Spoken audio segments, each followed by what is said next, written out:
The following is a presentation of the Belly Up Sports Media Network.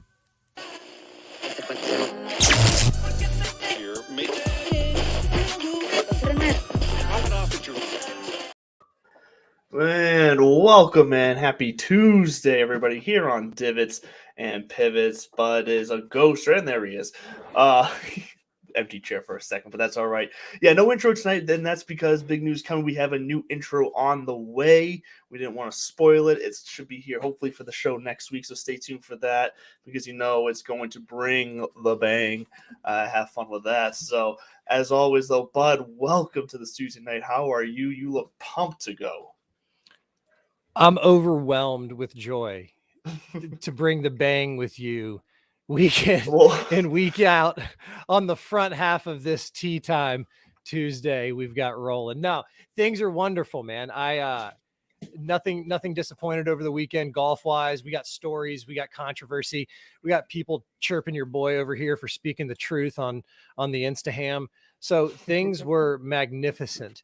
I can't wait to get into this. And before we go any further, just want to make sure we throw our proper shout outs to those proper individuals, Fantasy National, Mahler Brothers, and of course, Belly Up for letting us play in your sandbox a little bit. But the support, as always, is Div Piv. If you stop by one of those places and drop them a dime, just make sure you give us some love, and you will love what loves you back. Yes, Isn't that how it goes? Right, yeah, maybe something. Sure, yeah. Works for me. Sounds philosophical. Stop! You're gonna hurt yourself. Let's get on it. Philosophical. Thank you. Philosophical to me, but yeah, right there on the bottom you can see milebros.com. Div Piv for 10% off. Get on there, get any of their apparel, their accessories, but of course get on there and get your second ball All-American t-shirt. Support the boys, and yes, get in the Arnold Palmer because we are at the Arnold Palmer Invitational this weekend. Brought to you by MasterCard at Bay Hill Lodge and Club and et cetera, ad nauseum, ad infinitum. No, we are going to get into Bay Hill. It's a big week. It's another elevated event, designated, quote unquote, which is becoming some sort of ill word on the Twitter sphere, but people can go F themselves. Guys are going to chase what they're going to chase. Get your bag and move on with life. Speaking of getting your bag, Live. We can't go any further without addressing it. Two things that caught my eye on Live, and then I'll kick it over to you. I promise I'll pass the talking stick. I told you I was coming in hot. Yeah, that's fine. But first, and I got to find further. That's a swaggy. Put that back up. What is that? It is. The Is Patriots. that your Patriots? Is that your sophistication station Patriots goblet? It is now. It's an old. I don't know why I've never had it on camera before. It's a little beat up. That's probably why I've always kept it clean with the clear glass. But just like the Pats, a little beat up, but we love them. Oh, yes. No. So one of the things that I saw, and I got to look a little bit further into this, is I guess the Live Golf handle that they want. Yeah, we're going to chirp Live a little bit. The Live Golf handle that they want is being held hostage by like a 12 or 13 or 14-year-old girl who's new to the game, and her name's Olivia. And so she just decided to use Live Golf, LIV Golf. So that's why if you go to, that's why they have to do Live Golf _tour. And I'm so curious to know if there's been any contact. I did go to this person's page because I wanted to see and sure enough, ever since somebody pointed that out, this account's been gaining like consistent followers every couple of days. And I'm super fascinated to know, was there contact? Because if they're throwing this kind of money, what would they say to this young lady just to get a Twitter handle, or nothing? Or they might just not even think that deep into it. And this is another one of those manufactured controversies that us in the podcasting world want to get going. Seems like they're trying to take everything they want. So who knows? So that was the first thing. The second thing is I shockingly found myself somewhat, I did watch. I mean, let's be honest. When the whole argument behind Live is you're going to tune in when these guys are on, and they're right to an extent. I do think there's a shelf life, and we've talked about logistics of it, and we will continue to. But I did tune in because, as Hardy said, it was easy. I was folding laundry. I was letting my beautiful daughter do my nails. I think she did a wonderful job. That was the deal. It was, I'm sitting there folding laundry, watching golf like a grown dad should. And honey, can you take her for a second? Yeah. She wants to paint your nails. Go for it. So I got to watch golf. It was easy. It was on the CW. So there it was. Boom. Tuned in. I knew what I was getting because we've been early. We were early adopters of Live. We've got the receipts to prove it. and I say adopters in the sense of treating it for what it is, entertainment golf. No more, no less. It doesn't mean it can't get the shine it needs to get going, but there's nothing to suggest that it's there yet or even on its way. I think this is still in beta mode for sure, but they did cross that threshold. They got to see it. Did you see it? I saw very little of it. Partly because I don't have cable here at the house, so I had to go out on Sunday afternoon after my time with the kids ended and try to grab a few minutes of it at a local establishment. And that's about to fight. I had to fight to get just one little TV to get a little bit of CW on because nobody wants to put the CW on in a bar, and they don't care if it's because it has golf on it or not. They want to watch everything else that's on. So I think says enough right there. Just people it's not cared enough about, in a widespread sense yet. Right. It's still they're looking to attract your casual golf fan, and it doesn't seem, at least the casual golf fans I've come across out in public at sports bars and places like that where you would expect the conversation of live golf to be had, the excitement's been down. I'll say this. There's more conversation about live golf than the golf. Yes. That's the next point I was going to make. It's a cool story that Charles Howell III, I mean, journeyman that he is, been there and back, and he gets a $4 million payday. And I'm not going to take away from those tournaments. You put together a field of 50 professional golfers. That's freaking impressive because you have that many guys out there and that level of talent, especially some of the names that they have. I'm not going to bag on them for that. I will say, though, I just don't see where it's going to go next because, as I pointed out, and then a troll came at me, and it was fun because a couple of guys came to my defense, and they were like, "Dude, settle down. He's not making." I wasn't making an argument against anything. I was actually responding. I tuned in, and I still think that until they introduce cuts or some sort of kind of like real risk, then it's going to continue to be somewhat entertaining and quasi, engaging exhibition golf. When I see a guy like, I can't remember the dude's name. I think it was Sihwan Kim, might have been his name, but he goes plus 11, plus 6, plus 6, and then he walks away with 120 grand. Mm-hmm. And so the guy was chirping me for saying, like, why are you so obsessed with people not getting paid? It's not, you're missing the point here. I don't really care. Just stop. Yeah, just stop. And so I do think that obviously they've got the bankroll for it. They've got the support for it. Mm-hmm. But look down the road. The most important thing to these guys are the majors. And Greg Norman did his little victory lap when the announcement came out that all 4 majors are going to roll back the tape. Mm-hmm. You and I have been saying from day one, the majors are just going to sit on the sideline because there is absolutely zilch reason for them to take a position. If you currently hold an invitation, we'll honor it, whether that's a lifetime invitation, 10-year invitation, whatever it may be. The opens are the open. The PGA Championship said that the live players are welcome back. They didn't say that we're going to readjust it's still going to be whatever, top 50 in the world rankings or whatever they use for their criteria. It's still up to live to go out and prove that their 54-hole exhibition, extravaganzas. I love David Faraday. I really do. I miss him. I kind of miss him. I was listening to him and that's my guy. They're pushing the team thing a little hard. Yeah. And I've noticed that early on so far. Okay. First divot or pivot of the day. All right. So first divot or pivot, uniforms. No. See, look, think of some of, like, for me, some of the most recognizable figures in golf to the casual golf fan that they're trying to attract are the ones who are individuals out on the course. Your Ricky Fowlers, going back to even John Daly with the crazy pants, Ian Poulter with the crazy pants, like the guys who express individuality and have fun with it and get crazy with it. Those are the guys that people who don't watch golf still know, or even if they don't know his name, they'll see a picture and go, "Oh yeah, I know that guy. Seen him on TV playing golf." Yeah, I'm with you. To me, it's still an individual sport, but my brain can conceptualize where they're trying to go with it. I mean, we all get it. Sure. You're trying to sell these teams, and eventually, at the end of the day, maybe it does kind of add something to it. But for me, I still kind of think like they're trying so hard. But I also understand why that's their business model. That's their plan. That's what they're going for. But for me, I'm sorry. I kind of like it. I kind of like that's fine. it because I like to see where these guys I'm are trying to take their personalities and play it out there, and some of it hits and some of it doesn't. Sure, and maybe because I'm coming from the standpoint where I don't really see the need or for the team aspect, anyways. Like I was curious when it first started last year to see what it looked like, and it didn't do anything for me tonight. Tonight I'm reading the comments. It didn't do anything for me when it came to my viewing experience of watching it. So I'm not really in on the teams necessarily. Quite frankly, I think the teams are there as a way to almost as a tactic to get the guys who are just there to kind of ride out their last days of golf to make money. It's a way to get them to make more money because they're going to get carried. Yeah. They were basically to translate it, they were basically given a slice of the ownership of a sports franchise. That's the way that these live.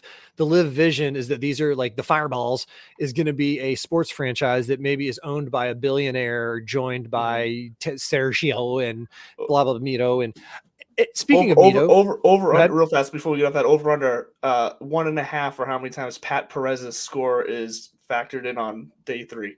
0. No. I don't think he is going to matter at all to his team this year. I think he's on scholarship. I think, and rightfully so. He's not hating. Like he is living the dream, of course and that's why people respected him and they respected DJ. People weren't buying into Patrick Reed saying we're trying to change the game of golf and grow the game of golf. And by the way, Sergio calling Rory immature. I know. Come on, we're okay. We're not going to even get in there because that needs if you don't know what we're talking about, tea time later. Maybe we'll get there later. But Mito Pereira. Yes. And this is actually the perfect time. Are we done on Live? Can we move on from Live this week? Charles Howell won. Yeah. And real fast there. Yes, there you saw there is wine tonight. You missed the whole discussion on the glammed up glass tonight. But, actually, we'll pause. We'll pause real quick before we make this drink. Big new unveiling coming up. So let's pause real quick. What are you drinking? What is your pod juice of the evening? So I do have the bottle right here because it's now empty. Louis Vieira, Monteria, Reserva. There's a lot of uhs at the end of these words. All right, 0 to 10. Do you recommend? Yeah, I'd recommend it. It's not my favorite, but it's not overly dry or overly sweet. It's kind of in that nice middle ground. So you've inspired me. A solid me. 7. Give you a solid 7. You've inspired me, and I'm at the end of this bottle of maple bacon flavored bourbon that my brother-in-law gave me, and it's not bad, but I spilled I spilled some of it last weekend, and the entire basement has reeked of like maple bourbon bacon. But really, the pod juice of choice today is, of course, the Arnie Palmer. Shouts to the king. The guy revolutionized the damn game. We'll do maybe we'll do some more Arnie stories later because we got some fantasy business to get to and we got to talk about something special here in a second. But here's to you, Arnie and his army. If you don't know, look it up, ask somebody. We will always drink. And yes, I did just chase that shot. If anybody wants to be like, oh, drink it, burn. No, it's horrible tasting stuff, but somebody gets free booze. It sounded horrible tasting. Anyway, we are introducing a new segment this week, and I'm excited about it. It has a personal space in my heart. So it involves Mito Pereira because Mito just jumped to Live. Yeah. And Mito everybody knows the story of PGA Championship. If you watched Full Swing, we got a deep dive. We met him. A lot of people liked him after that. A lot of people didn't like him after that. What I find fascinating is he got to where he was because of the Korn Ferry Tour. He was one of those guys, those 12 in the history of the tour that got what they call a battlefield promotion. Yeah, he won his 3 tournaments and moved on. And you get your card. You finish the year on the in the big leagues. You get your card for the next time. He gets a little taste of that, and then he leaves. And I think he's going to be an interesting guy to follow because I do think he left for the whole familial, cultural, my family, and thinking long term. This is an opportunity of a lifetime. And he's also 26, 27. We've talked about this before. The door's not shut for those guys. But it will be interesting to see if he does ever leave Live. Obviously, he hasn't been on the tour a long time to where that card is gonna still be there waiting for him. No, so like what path if he leaves Live, what path does he take to get back on tour if he chooses? Korn Ferry Tour. Go back to Monday Q. Go right back to Korn Ferry. And then he'll probably crush it too. But let's get into it. Let's get to your new It might not be every week, but it might be every week. When it's flows. warranted, and this week warranted. it is certainly warranted, especially given the news that came out about 15 minutes ago. Well, here we go. This is your Corn Ferry update with Bud.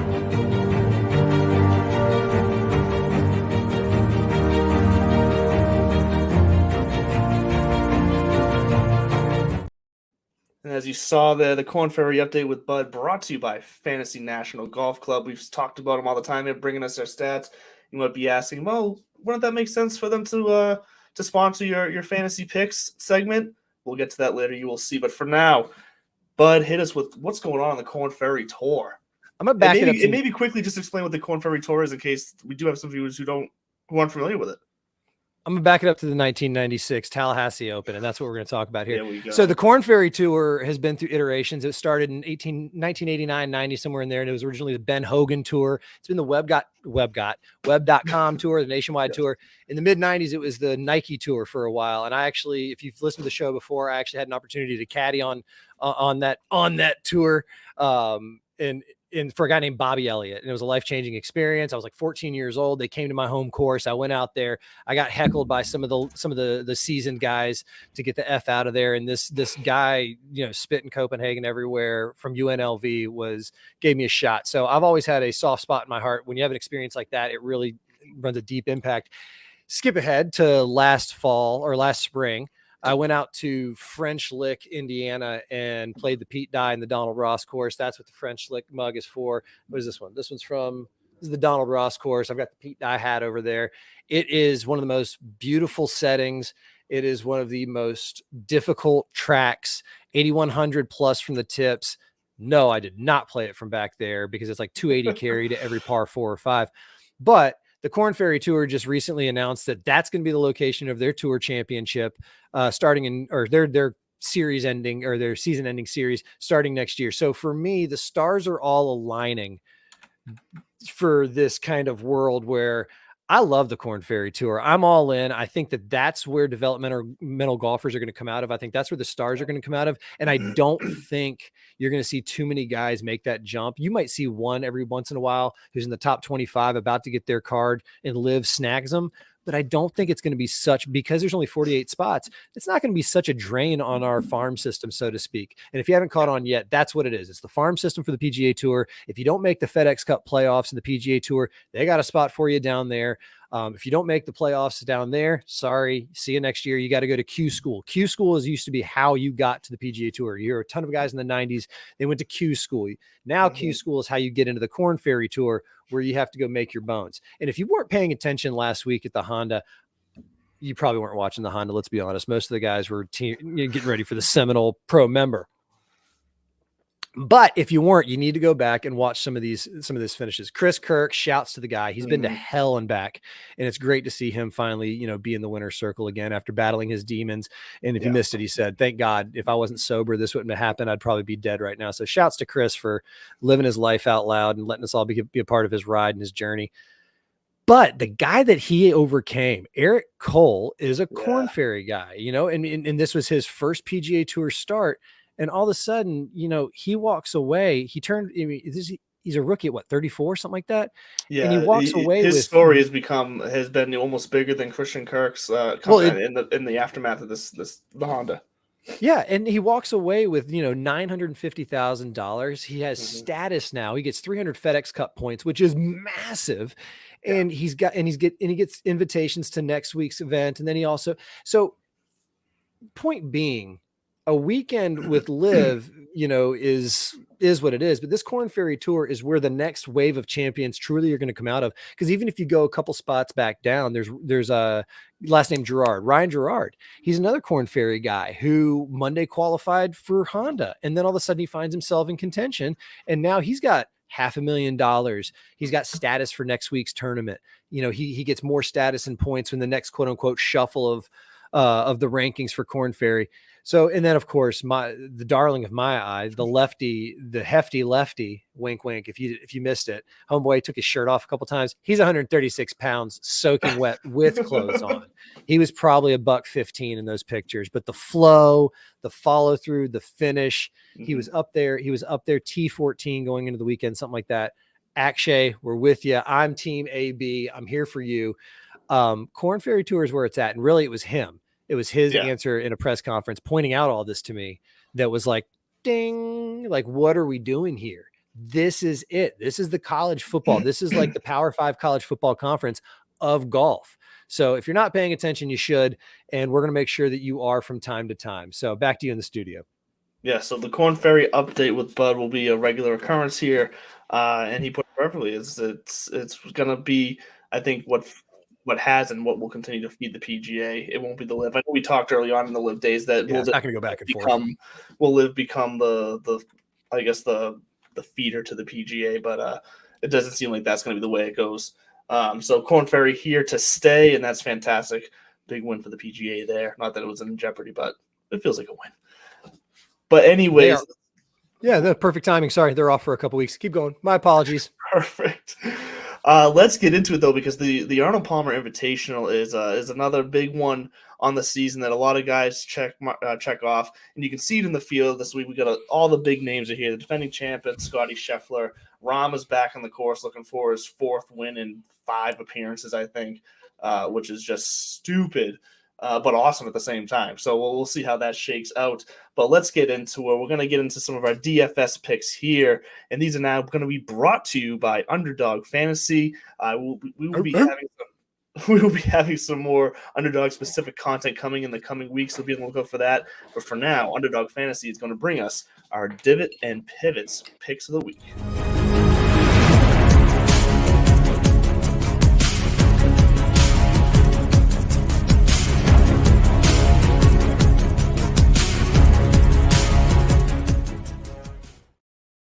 So let's get into it because we're at Bay Hill this week, another Floridian course, back to your homegrown area down there for you. And then really just one of those courses that people can recognize, but just from a picturesque standpoint, those coastal courses, it's one of those that people can, when you show a picture, you tend to I'm going to stop you right there. I'm going to stop you right there. Bay Hill's in the dead center of the state. Oh, is it? Yeah. It's in the Orlando area. But still by water, though. Come on. You're always by water in the state of Florida. See, this is my point about people from New England, though. They think that I bet you think that like Atlanta is a suburb of Orlando, and that like Jacksonville and Miami are right down the street from each other. It's like 9 hours from Jacksonville to Miami. No, I'm just kidding. A1A Beachfront Avenue runs from Jacksonville down to Miami. That's what he was talking about. Ice Ice Baby. It doesn't say Detroit Avenue. It says Beachfront Avenue. But we are at Bay Hill. What is that?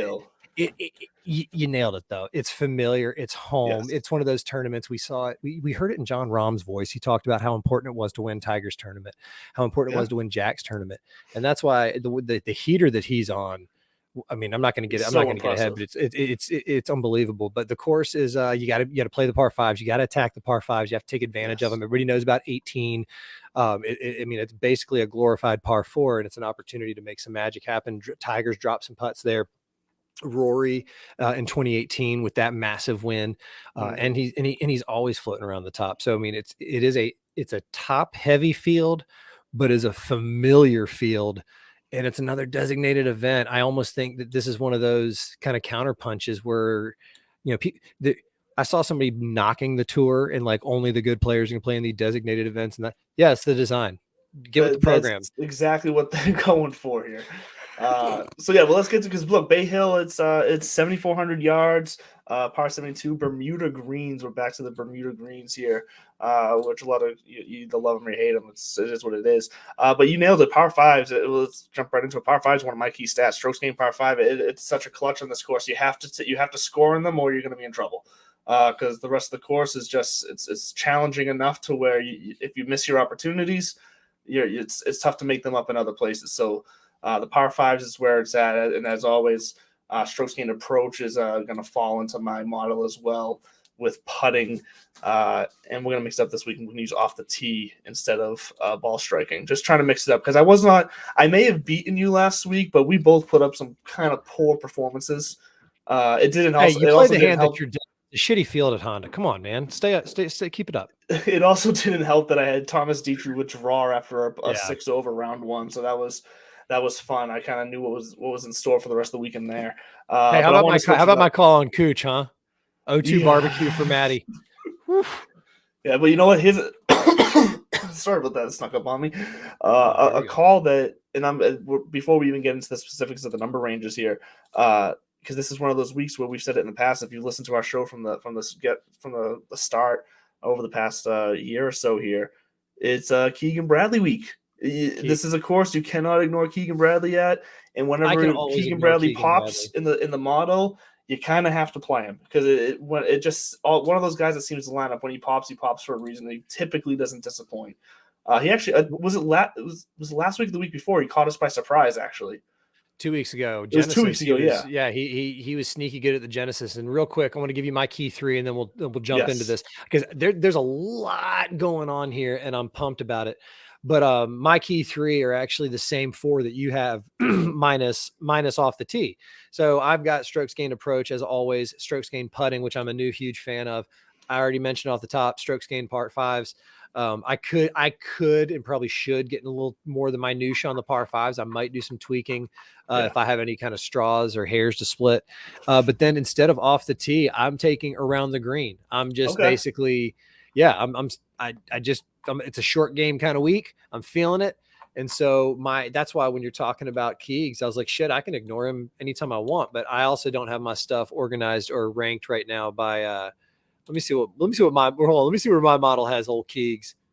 Is he up there? Let me see. Keegs actually end up, it depends. So when I put in par fives instead of par fours from 450 to 500. When I had 450 to 500 for par fours in there, he ranked out like top 5 in my model.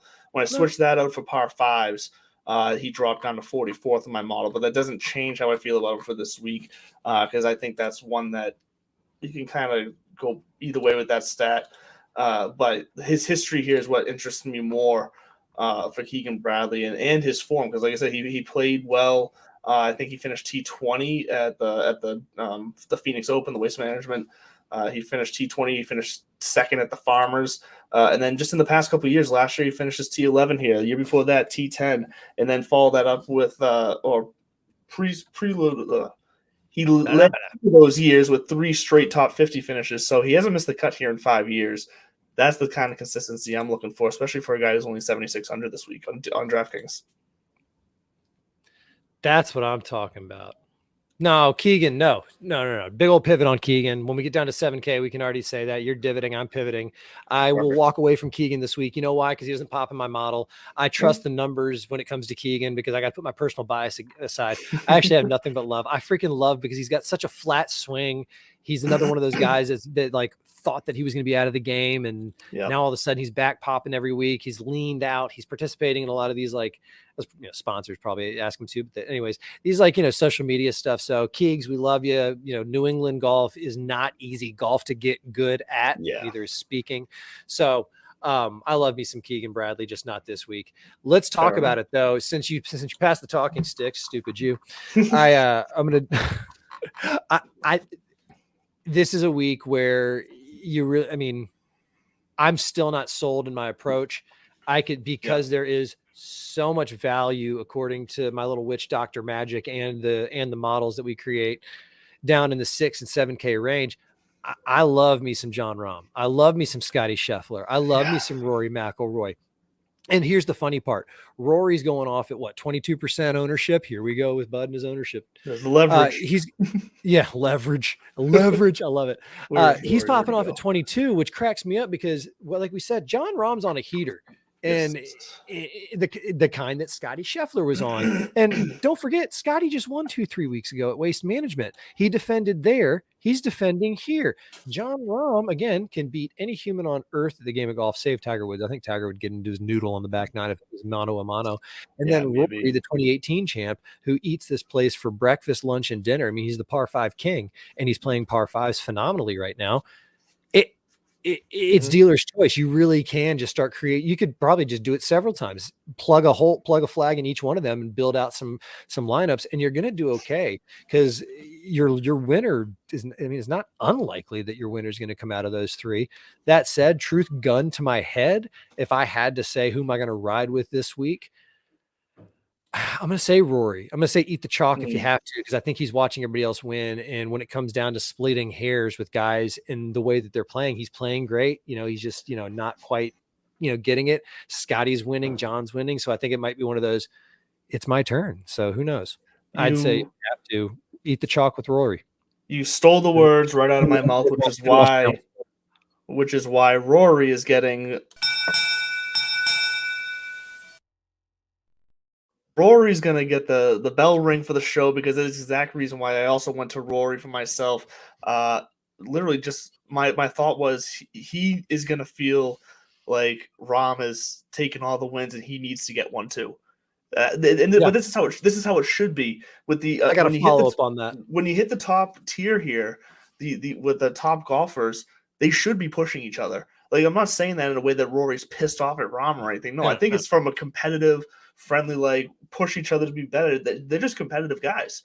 And well, we saw it. I think we saw it in full swing. Rory's a competitive guy, especially when it comes to playing against guys that he's friendly with. So I think Rory's gonna want to prove that he can get one too. And this feels like the tournament and the course where it would feel right for him to go out there and do it at. I like where your head's at. And a couple of things, like we said, we saw it in full swing where these guys they're rooting for each other, but they also want to kill each other. And I saw it. If you don't follow me on the Instaham, go look for this at This Buds For You. It was in my story earlier. I saw it on Golf Digest or something, shared it, where it was just a picture of Tiger, and it was his response when, like, somebody asked him, when you saw everybody wearing that red. Remember when they all came out in red after his accident on Sunday? Like, that was wild. It was so cool. Instant waterworks.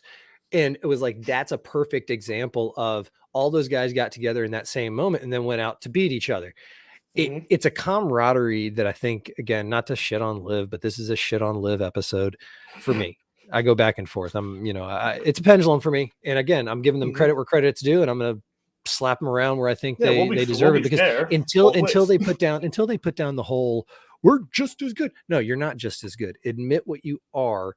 You gotta do this for a while before it becomes meaningful to anybody else. Don't think that, like, the tour built something here. You don't get to take that with you and you go. So back off. Sorry, I'm a little grumpy about that because it could be doing so much better. It's gotten old here. Like when they first came out, started with, I think us included, for at least maybe just one day, even was for a short time, was like, you know what, we love the attitude. Like, the attitude is like giving them that edge, but you know what, it's gotten stale. It's outplayed its message, and it's just not working. And the fact they only got 48 guys out there is going to lead to these big shot wins every week, and nobody's going to really get distracted with the team shit. But anyways, the thing I was going to laugh about is I do always laugh, and I was laughing about this earlier, the idea that, like, somebody wants it more than the other person. But I agree with you that I think there's always that we look back and we go, there's some mystic juju that happened there and the stars aligned. John Rahm, in his interview earlier today, was pointing out, somebody asked him, did you have your best stuff? Or, like, have you ever had your best stuff? Oh no, they said, if you have all your best stuff, if you're firing on all cylinders, anybody beat you? And he says, no. And he's like, do you think other guys think that? He's like, I would think so. Like, I would think they think that. And then they said, well, how many? And he goes, I don't know. It was great. But then he pivoted to Tiger told him, because he did ask Tiger the same question. How many times did you have in your 82 PGA Tour wins? How many times did you have your best stuff? And Tiger said, maybe 3. Yeah. And so what we're talking about here, John, Scotty, Rory, 10K and above, who's got their best stuff this week? I mean, who's got the most of their best stuff? Yep. But is that good enough to beat somebody, the 153 other guys, or 44, whatever it is? It's less than that. It's 120 this week. It's an invitational. Yep. Is it enough to beat the other 117? And so let's talk about that. So we talked about Rory in the 10K range. Let's drop down to 9K because it's juicy. And I'm going to go first since I'm holding the talking stick. There's guys I love here. I really like Patrick Cantlay. He ranks out third in my model. He's only 10% owned. And again, this is the kind of place where, and he's playing well. He's been playing well recently. Xander Schauffele, same thing. 13%. He's trending in the right direction. He's got a lot of high finishes. He ranks out high in my model. Same thing with Tony Finau. Tony Finau is actually first in my model. He's 11% ownership, but I'm not going to go with any of those 3. For me, it was a toss up between Victor Hovland, because I had a funny feeling, and then that went away. And I'm going to trust the science. I'm going to go with JT Justin Thomas this week. I'm going to dig in And I think unless the magic kind of moves me and I go with the top tier guy and then just try to find the value, there's a lot of guys in this 9K range that I would try to find a way to finagle. And that's where I might have to go down and get some of that 6K change, but 8.2% ownership. He's playing well. The guy's fucking due. So JT, I'll steal it. I'll see you in the winner's circle. See, get that? Cause he's from Kentucky and a winner's circle is a horse race thing. Well, see, for me, it was Patrick Cantlay. Patrick Cantlay is the guy. First of all, this entire 9K range, like you said, my model too, you really can't go wrong here. Pretty much my entire top 10 of my model is in this 9K range. So it's one of those weeks where, like we said, the cream is going to rise to the top. That's what this schedule is designed to do. It's working. It's working. So Patrick Cantlay for me is the guy here in the 9K range. I'm going to take the shot on him. One, because out of all the other guys, he's one of the cheapest at 9,100. He's also he's actually the least, other than JT. JT is projected at 8% ownership. Cantlay is at 9.8%. So, but JT's in like the 30s for me in my model. So, I'm going Cantlay there for myself, with that hopefully sub 10 percent ownership, and at that price, and considering who he's around there and the game that he brings, and kind of the attitude that he definitely has the stuff to stand up against the big dogs. It feels like a good play for me at 9,100. And let's bring that into the 8K range though, because surprisingly for me, the 8K range, when you really look at it, feels small. It feels like there's not a ton of guys sitting in this 8K range. And they also just don't, like, maybe one or two guys are popping for me in this range, but the 8K range feels disappointing to me. I don't know if you had the same reaction, but it felt disappointing to me when I was going through building some stuff. No, 8's a good number. I'll never get disappointed. No, I'm just kidding. I hear where you're coming from though. Sungjae M, I think is on the cusp. I think he's been playing mediocre and knows he can play better. Matty Fitzpatrick, same boat, been playing is better than he's been playing. Sure. Cam Young, just haven't really seen him yet this year. Jordan Spieth has been trending, but as a matter of fact, we'll get to that in a minute. Jason Day is a guy that's on the rebound and has had a few, hot rounds. So I see what you're saying. Everybody is kind of he's had hot rounds at this course too. Jason Day has a fairly good history popular here. 15% projected ownership here. He's a popular guy, especially 15% in 8K. Don't know if I'm going to dig that deep. I'm not. That's the reason I'm not going to go for him either. But I want to keep going down further because there's someone. Yeah, go for it. There's a gut play down at the bottom at Keith Mitchell, just because he's been playing really good. Yes, he was leading a couple weeks ago at Genesis, I think, and then he's just been around up top. The East Coast golf is his thing. He's a Georgia guy, Southeast.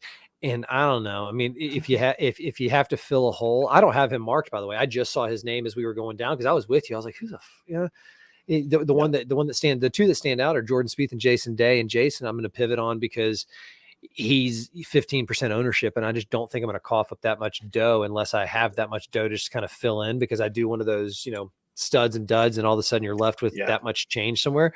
Spieth, he's ranking out okay. He ranks out 18th in my model, and he's a name, but I was digging into it a little bit, and he's only 5.6 projected ownership, which normally that's a really good kind of bet, because he's the kind of guy who can just get a hot putter and pop. He's won God knows how many times. We're talking about JT. He's won 15 times and $52 million. Spieth's up there too. So these guys can win it, but it's really 163 in Phoenix that is bringing his value. That's dragging the average down. Outside of that, he's been playing not great, and he missed the cut at Pebble, which is like his spot. So I like Sungjae just because he's been playing, and I think he's going to pop at any moment. But at 8,900 and 15% projected ownership, it's not worth, there's not enough promise there. So I'm going down to Tom Kim. That's who I kind of like, because I trust the numbers, and he ranks out 10th in my model. He's won before. He's been playing. Where's Tommy Boy? Not Mr. Fleetwood. I had him up earlier. I love me some fairway Jesus. And he's actually a fun social media follow between his TaylorMade stuff and the DP World Tour stuff. He's great. But Tom Kim, T45 at the Genesis, which is nothing to sniff at. T50 at Waste Management. Okay, we're making cuts. T6 at the Amex. So he's making cuts, and he's been there before, and he won earlier this year. He's won twice already. So he's like a potential Jordan Spieth and JT, where young gun, he's going to pop off. So I like me some Tom Kim because the price is right for the brand. And he just signed that massive deal with Nike. So yeah. No, I like it, and that honestly kind of sums up the 8K range for me. It does. It's but like I said, which makes sense because we set up top that we want to be paying for some of these top guys, these top dogs. So which means we're in most cases we might have one guy in the 8K range out of 6 in our lineup because we're gonna have to backfill with some 7 and 6K guys if we want to get those top guys. So if now dive into that 7K range and help you find that value in those leverage plays to get you in there. And I'm going to get you started out with one of my favorite right here. Someone who's been playing consistent, someone who I don't think a lot of people have really noticed. I honestly didn't really notice until he popped my model and I did a little more looking at him. Hadn't really noticed him in these more recent tournaments, but he's been playing a lot too. He's played 29 tournaments so far. At least I don't know when that goes back to exactly, but 29 tournaments. Is what all these stats are coming from. And that's Wyndham Clark at 7,500 at projected ownership of, if I click on the right tab, 7.3%. He's made his last 5 straight cuts. All of those finishes have been at least tied top 50s, including 2 top 10 finishes. And Wyndham Clark ranks out second in the field in par 5s, top 25 in all my other key stats except for putting. But with the amount that he's been playing, how consistently he's been playing recently, I feel like that putter we've talked about before how putting can be very up and down. It can be red hot one week. It all depends. It feels like if he's feeling comfortable out there and feeling it on some of these par 5s, I feel like that might be a catalyst to get that putter feeling a little bit better. And consistency helps the putter as well. He's been playing a lot. So I'm willing to take a shot at on Wyndham Clark at that 7,500 price tag at 7% ownership. No. No, I like Wyndham Clark. He's a good story. Although I was just creeping on his PGA Tour bio page and put a little effort into it, man. Come on. I'm good at ping pong. I enjoyed watching Tiger Woods at the Southern Hills PGA and then something else that I'm sure is sweet. Come on, put a little effort into it. Now, he doesn't pop for me, although I think that's going to be something else we got to run up the pipeline, future merch. Look out for Pop My Model t-shirts. Pop my model. Oh, Jesus. Pop my model. We're going to get Me Too'd before we get off the ground. Now, 7K is, I like that you went straight for who you like, and then you passed the talking stick, which once again, mistake on your part, because I like a lot of 7K guys. I got excited by 7K. Oh, there's a few in here too. Yeah. There's your boy Keegan. I'm going to pass right over him. Sure. Fairway Jesus. I love him. He's playing well right now. He ranks 9th in my model. He's a ball striker. And this is one of those things where if he's on, he's going to be a guy to look out for. But 14% projected ownership, no thank you. Not for 75K. That's the social media pop. You know what I mean? Like the numbers popping for me, but the social media is popping for everybody else. So they're picking Tommy Hairway and can't do it. Taylor Montgomery. Taylor Montgomery's another popular name. He's 29th in my model. And he's only 2.5% ownership. I mean, that's another one of those things where the guys kind of do, but miscut the last 2 weeks. Yeah, he was on a good run before that. Yeah, so it's one of those things where I'm not going to he's on the short list. He's not somebody I'm going to endorse dividending early, but he's on the short list for fillers later. Shane Lowry, just coming off of the performance of the Honda, is worth a look, but he's missed all of his cuts at Bay Hill. And I think it's because he plays his home course down at the Honda and then he's just out of gas. So drop it down one more spot on my model. We're 32 in my model, 7,900, 5.2% ownership, T4 at the Genesis, T39 Waste Management, T4 at the Farmers. It is time. Come down, come home, Mr. Thigala. I want to welcome you to the winner's circle. Nice. I cried. If you didn't cry, go back and watch it again. Full swing episode. I kind of want it to happen. And that's what jumped out at me. But then when you dig into it, 7,900 and his recent form and the numbers match, I'm definitely going to find a way to make him into my lineup this week, because I also think poetically, this is the kind of tournament that a guy like him deserves to win. And yes, that is my Salem Witch City magic that I'm trying to put that juju spin on it. So, Mr. Thigala, here we go. I like Thigala. I mean, we both have always liked Thigala, so I get it. I don't necessarily think this is the week he's going to do it, but it would be a fantastic story if it was this week. Because going up against the field that he'd be going up to have to pull that win off would be just a story in itself. So once you factor in the family and the story we all get to see just in the last couple weeks here, that would just be fantastic for golf. So I'm rooting for him, just not in my lineup this week. But another guy in that 7K range that I definitely think is worth a look. If I can find him again, because I just went up. Tom Hoagie, a favorite of mine to play. Love you some Hoagies. I find myself playing him all the time. At 7,300, he's got a projected sub 10% ownership projection. Ranks out fairly well, first in approaches right now in the field, which is huge. And also top 5 in approaches from 200 plus yards out, which is important at this course as well. Been playing pretty well. He finished T32 here last year. So he's a guy who has familiarity with this tournament, with this course. I like him as just a smooth sailing cut maker and pushing like a top 30 kind of finish. But I'm playing around with some lineups right now. If he does that for me, that would allow me to go out and play a Rory and say a JT together in the same lineup, which I think would be a nice edge to have, because like we said, we got to get creative if we want to get 2 of those top tier guys in your lineups this week. I was trying to find a way to get both Rory and Rahm in there. It was just going to get too funky. Too funky in the 6K range where it wasn't going to be worth it. That's when you're coming into my witch doctor magic kind of but you don't know. Yeah, but you don't know until you try. So you got to try it. But yeah, you got a little too funky, so I abandoned that pretty fast. I'm gonna impart some wisdom on you that I hope I'm not the first to tell you. There are plenty of things in this world that you do not need to try to know that it's not for you. Fair enough. But I'll tell you something that is for me. We're in the 6K range, right? I want to spell there. You love this guy. I like this guy basically because he's been playing well. And again, if it pops, let me rephrase that. He's not been playing well. He was playing well earlier this year. And then he just cut. But when he was playing as well as he was earlier this year, going back to before the holidays, T2, T29, we don't have anything for about 8 tournaments in a row outside of the top 35, top 40. Mm-hmm. So, and then he's down here, Andrew Putnam, come on down. You can have a seat next to me and John Rahm. I mean, but that's the kind of risk you almost have to take, where you hope that after 3 missed cuts, he digs deep, he finds it. He's 10th in my model. So 6,700, 10th in the model. And you're sitting there at your model looking at, John Rahm, Rory, and then something like that. It's almost one of those, all right, I'm going to trust to science and hope that it follows through. So that's one of my value plays down there in the 6K range. Go further up. And this is just, stick with me here. Okay. This is kind of like, how do you not, after what he did last week, 6,900, how do you not give Eric Cole a look? Yep. How do you not think that maybe you might bring him up? Well, and he'd stick with me here a little bit further. And this is why Wyndham Clark got a little bit of flack, because he could have cool stories like this. We don't know.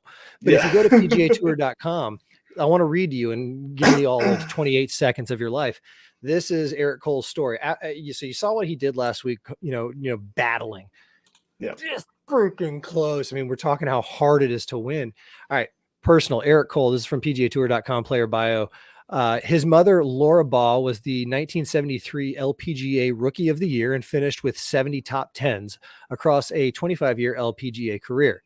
She also won the 1971 U.S. Women's Amateur as a 16-year-old, making her the youngest winner in the history at that time. She eventually worked at Sawgrass Country Club. Shouts, I've shot 76 there a couple times. Beautiful course. Also home of the Players before the Players was built. For 4 years as a teaching professional before establishing her own golf school in St. Augustine. Gorgeous place. His father, Bobby Cole, a native of South Africa, won the 1977 Buick Open on the PGA Tour, in addition to becoming the youngest winner of the British Amateur as an 18-year-old in 1966. If you're Eric Cole and you're going in to that PGA Tour playoff, how do you summon the strength to just, I didn't know that was his background until I was doing some research for the show. And I was like, we're talking layers on layers. So for anybody out there who says it's not that big of a deal, why are you so upset with, we're talking about an entire entity of golf that has been built through generations of stuff like this. That's not all PGA Tour stuff. It was LPGA Tour. It was British Amateur. It's not that, but these groups have been together. And so if you want to cry about, oh, they won't let me in the club, you were in the club. You were a trusted member of the club. And instead of because your ideas got shot down so many times, you took your ball, you ran away, and you're pissed at people for not wanting to play your game. Well, you know what? Get over it. Not because I said so, because the memories of these great golfers who came before us said so. The Coles and the Baws and everybody like that. So Eric Cole, if you can find a little bit of room in your lineup this week for 6,900, throw him some love. Let's see if we can't get this guy across the finish line. Yeah, once again, be another great story. 4% ownership too. That's it doesn't hurt down there to get that. So, and if he, like you said, if he can carry that momentum, sometimes that's all it takes for some of these guys to carry the momentum. What are you drinking? What is that? It's my sippy cup. Like a third different drink you've had on camera tonight. Well, let's see. That's a lot of sugar. I don't drink sugary drinks like that very often. I haven't had an Arnie Palmer in God knows how long. And so I'm feeling so. Oh, you like my nails again? I'm feeling so just. So with the bourbon and that, this is my somebody Brita. Please clip the yum yum yum noise he just made. This is my Brita with the built-in filter. I gotta say, it's a game changer. Because I love that. Like after living in Maine for 3 years. On land with our own well. And I'm talking about the kind of water where you could just drink it out of the shower. You could drink it out of anything. It was so freaking pure. Moved to Salem. And while I am grateful for the Department of Public Works down here in the ow, barely bathe in it. No, the Brita filter. And I'm not trying to get, Brita, if you want to throw us some love, we'd like, it's just some DMP logos right there. No, that's why I gotta stay hydrated, man. Rule number 1, Jack. Yeah. That's something I don't do enough of, but out of a water bottle like that, I think I would. So what else you got in the 6K? I mean, listen, I got excited about the 6K. I went all in on the 6K. That's fine. I think that's how you're going to get John Rahm and JT or Rory and Patrick Cantlay in a lineup, is by going down there. So either do your homework or just trust me. So here's a 6K play that is purely because there's so many things saying to not play this guy in my model, but it's a gut play. And it's just sometimes you roll with some of those when you're making multiple lineups, you roll a gut play. But 12th in off the tee, 39th in approach, 40th on par fives. He has a T5 finish here back in 2020. And in his recent tournaments, he's got 2 top 10s out of his last 5, only 1 missed cut at, I think I said 2% ownership.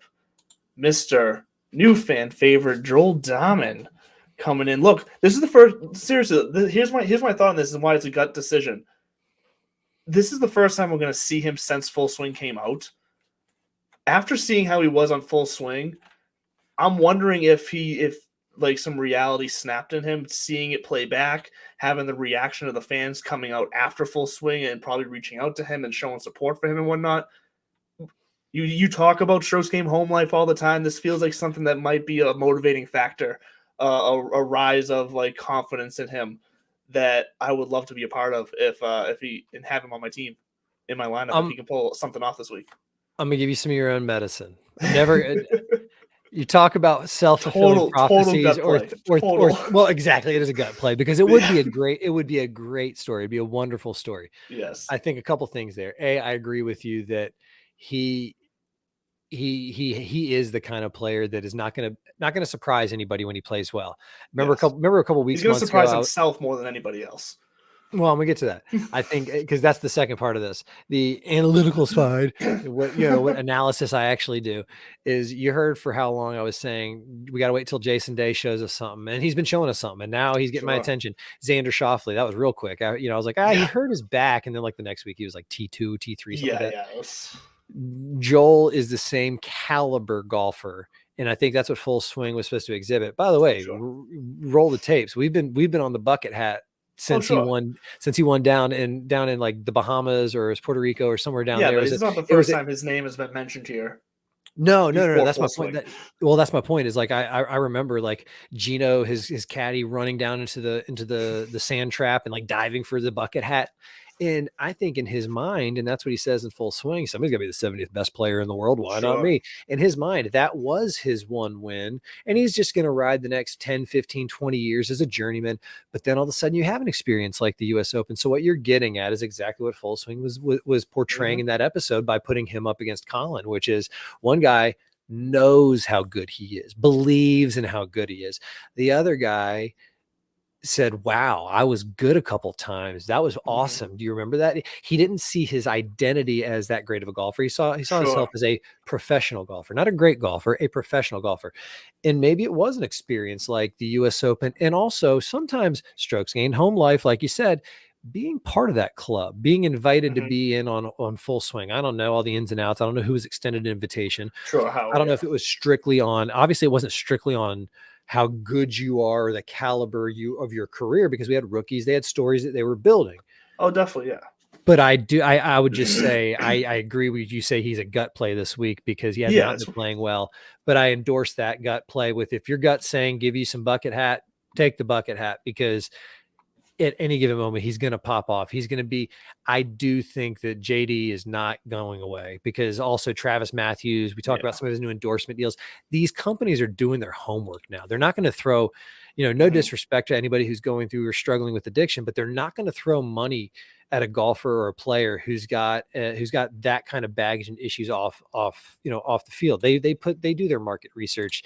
They'll talk to some friends. They're not doing FBI background checks. Who knows? No. Maybe they are. They might be, honestly. Yeah, private invest. They probably have private investigators. I bet you Nike is. Let us know. Oh shit, dude! Nike owns it's Phil Knight to waffle iron out of the back of his damn car. Kids, put your phone down and go play with your hands.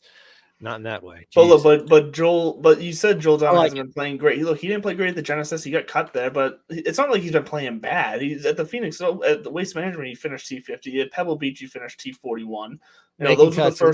Making cuts is not his caliber right now. He's a top 25 golfer. Oh, he's better than just making cuts for sure. But it's not like But like you said, like we always say, we're arguing over something we agree.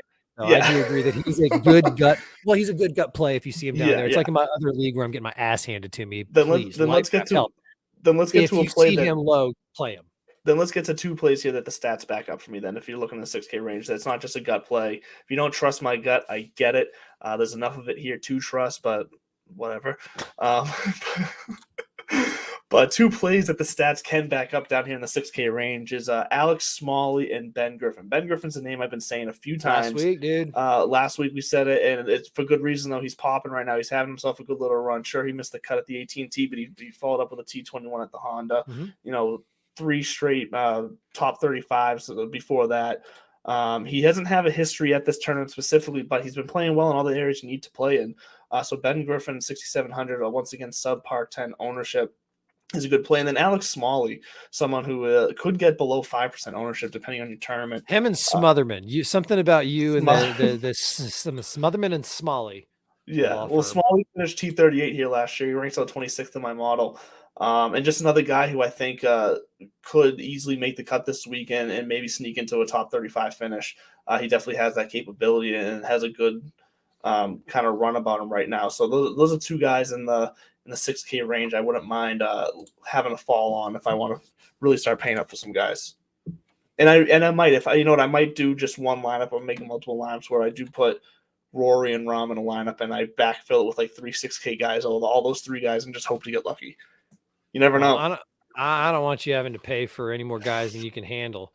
So with that being said, if you did enjoy the last hour of your life, tell a friend about it, invite them over next time, find the little button bell down there and click subscribe. If you're listening to this, it's even easier and it'll just load you up and for the next week. And for all you do for us, Mahler Bros, Fantasy National, for making us look good and be smarter. Thank you. And you nailed the accent there. You're picking it up every now and then. I've been here long enough. Like I said, I'm born again New England. If I need to go home, it only takes me a couple days to kind of. And see, I came from a Michigan family, so it's not like I had Southern accents in my house. So yeah, I grew up down there, and people be like, "Oh, where's your accent?" My dad was from Detroit. Like he literally grew up down the street from 8 Mile. Like, what are we talking about? Yeah. Back to the studio. Look, it's hard to keep just one accent when And I'm going to try to see if I can draw this out for another full 20 seconds before we get our first reference of what, so let it go the full hour.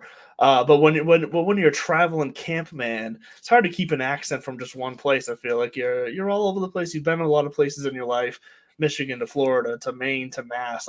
And I know Maine and Mass are close, but look, those accents Washington accents are D.C. completely different. DC. So yeah, you've been all over. You're not going to have one accent. There's going to be some words that sound a certain way and others that sound another way. Just how it goes. Nothing wrong with that. I appreciate you. Thank Thanks, you. Duck. I appreciate you too. And look, if you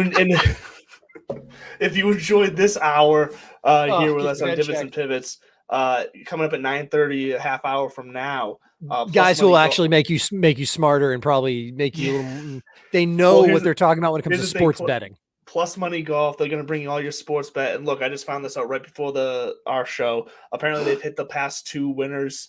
Both 2 weeks in a row, they've hit the winner. So get over there, listen to them at 9:30.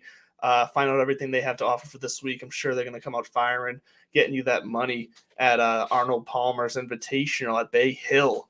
But that's going to do it for us here. We're going to see you next week right here on the Fantasy Sports Corporation every Tuesday night at 8 o'clock.